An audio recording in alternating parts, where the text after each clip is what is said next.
नमस्कार मित्रों, मैं डॉक्टर राधाकृष्ण आपका स्वागत करता हूं। हमारे पशुपालक, हमारे गौपालक बहुत तरह से परेशान रहते हैं। सबसे बड़ी परेशानी तो यही रहती है कि जिस गाय को वो रखते हैं, जिस गाय के समूह को वो पालते हैं, उसकी उत्पादकता इतनी कमी है कि वो बोझ सी बन जाती है।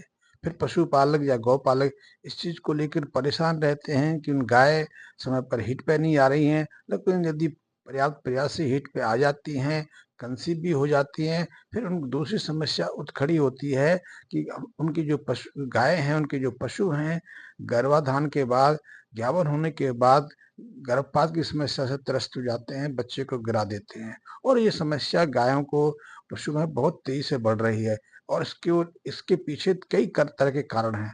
पहला कारण तो यही है कि आजकल हम जो सीमन लेते हैं, आजकल जो सीमन ट्रांसफर हम गाय भैंसों में करते हैं, उसकी क्वालिटी पर, उसकी गुणवत्ता पर हम ज़्यादा ध्यान नहीं देते, क्योंकि हमें उसके बारे में जानकारी नहीं है। हम आस-पास जो भी कंपाउंडर रहते हैं, जो भी पशु सलाहकार रहते हैं, उनकी मदद से किसी भी तरह का सीमन अपनी गाय-भैंस में रखवा लेते हैं और उसके बाद निश्चित रूप से 25 से 50% मामलों में अबॉर्शन हो जाता है।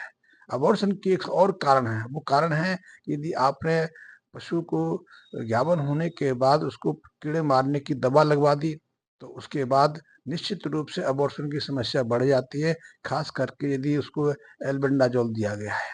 तो एल्बेंडाजोल के बाद उसको अबॉर्शन की गर्भपात की संभावना बढ़ जाती है। इसीलिए बहुत सारे जो गौपालक हैं, जो महँगी गाय रखते हैं, महँगी भैंस रखते हैं, वो जैसे ही अपनी गाय-भैंस का को ज्ञावन कराते हैं, उसके बाद वैक्सीनेशन करा देते हैं, क्योंकि ये भी जानकारी ज़्यादातर लोगों को नहीं रहती कि वैक्सीनेशन कब कराना चाहिए। वैक्सीनेशन के बाद भी अचानक गर्भपात की संभावना बढ़ जाती है और अबॉर्शन का, गर्भपात का सबसे बड़ा कारण तो है ब्रुसेलोसिस है। ये ऐसा बैक्टीरियल इन्फेक्शन है, यदि पशु को एक बार लग गया तो ये दूस तो दू तो बिना उपचार के वो ठीक नहीं होता है और वैसे इसका उपचार भी नहीं है। इसका उपचार एकमात्र है टीकाकरण, वैक्सीनेशन। और वो वैक्सीनेशन वो बछिया में या कटरी में 3 से 9 महीने की अवधि में होता है। यदि आपने उसके बचपन में 3 से 9 महीने के अंदर-अंदर ब्रुसेलोसिस का इंजेक्शन उसको लगवा दिया, टीका लगवा दिया और ये टीका भारत सरकार मुफ्त में लगाती है। उसके बाद ब्रुसेलोसिस की समस्या हमेशा के लिए समाप्त हो जाती है। ब्रुसेलोसिस के साथ एक और समस्या है, उसको भी हम ज़्यादातर नज़रअंदाज कर देते हैं। वो ये समस्या है कि यदि आप किसी एक पशु को, किसी आपकी एक गाय को ब्रुसेलोसिस से संक्रमण हो गया, तो वो जो आपकी गौशाला में या आपकी डेयरी में दूसरे पशु हैं, उनको भी उससे संक्रमित करेगा। क्योंकि जैसे ही उसकी डिस्चार्ज बाहर आएगा या प्रसव होगी या अबॉर्शन होगा, तो उसके बाद जो फ्लूइड है, जो डिस्चार्ज है, वो आस-पास जहाँ-जहाँ फैलेगा, जिसे इसको स्पर्श करेगा, उसमें निश्चित रूप से ब्रुसेलोसिस की समस्या हो जाएगी। वो भी गर्भपात की संभावना से त्रस्त हो जाएँगे। और एक और भी ब्रुसेलोसिस के साथ समस्या है। ब्रुसेलोसिस सिर्फ़ पशुओं तक या गाय-भैंस तक सीमित नहीं है। ब्रुसेलोसिस मानव शरीर को भी त्रस्त करता है। ये पुरुषों को भी हो जाता है, तो पुरुषों को माल्टा रोग हो जाता है। कई बार पुरुषों को स्टेरिलिटी हो जाती है, उनके जो टेस्टिकल्स हैं, अंडकोश है, सिकुड़ जाते हैं और स्त्रियों को इसके कारण उनको भी अबॉर्शन की संभावना होती है। तो ब्रुसेलोसिस जो है अबॉर्शन का प्रमुख कारण है। कई बार गर्भ गर्भाधान कराने के बाद, ज्ञापन कराने के बाद कुछ अज्ञानता से हमारे जो कंपाउंडर मित्र हैं या हमारे जो किसान हैं, कुछ दूसरी गलतियाँ कर देते हैं।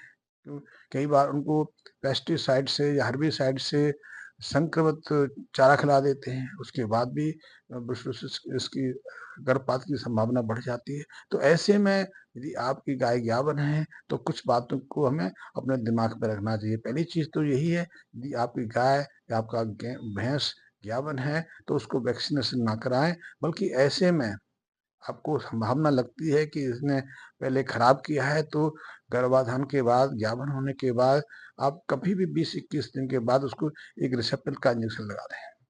रिसेप्टल के इंजेक्शन के बाद निश्चित रूप से जो गर्भपात की संभावना समाप्त हो जाती है। उसके साथ में आप बायोप्लेक्स बोलस दे सकते हैं। इस बोलस को 7 दिन तक दे सकते हैं, 1 बोलस रोज़ाना।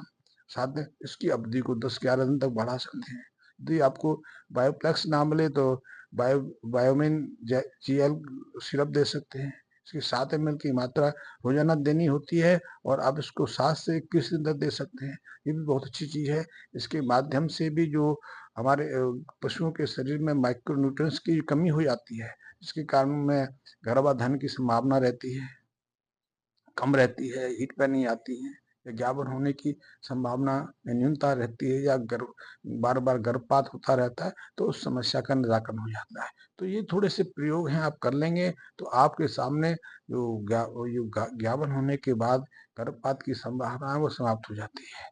इसी तरह आप अपने पशु की अच्छे से देखभाल करें। जब पशु ज्ञापन हो तो उसको स्ट्रेस में ना आने दें, क्योंकि कई बार गर्मी के मौसम में जब पशु स्ट्रेस में होता है और ऐसे में आप उसके खाने पीने में लापरवाही कर देते हैं या उस पर सिम का बोझ डाल देते हैं, लंबी दूरी तक उसको चराने ले जाते हैं या फिर उसको धूप में बंधे रखते हैं, तो अति गर्मी के कारण भी गर्भपात की संभावना बढ़ जाती है। तो आप थोड़ी सी जो मैंने जो जानकारी दी का ध्यान रखेंगे तो आपकी गाय की, आपकी भैंस की, आपके पशु की जो गर्भाधान की संभावना है वो दूर हो जाएगी और आपके सिर से एक बड़ा बोझ है वो दूर हो जाएगा। आपसे रिक्वेस्ट है, आपसे प्रार्थना है, यदि आपने अभी तक मेरे चैनल को सब्सक्राइब नहीं किया है तो सब्सक्राइब भी कर लें, मेरे बेल आइकन को प्रेस कर लें। आपके मन में कोई कोई शंका है, कोई प्रश्न है, कोई समाधान आप चाहते हैं तो निश्चित रूप से आप मेरे से संपर्क कर सकते हैं। मेरे मैसेज बॉक्स में कमेंट्स लिखकर उसकी जो समस्या है उसके समाधान की आप इससे आशा रख सकते हैं। धन्यवाद मित्रों।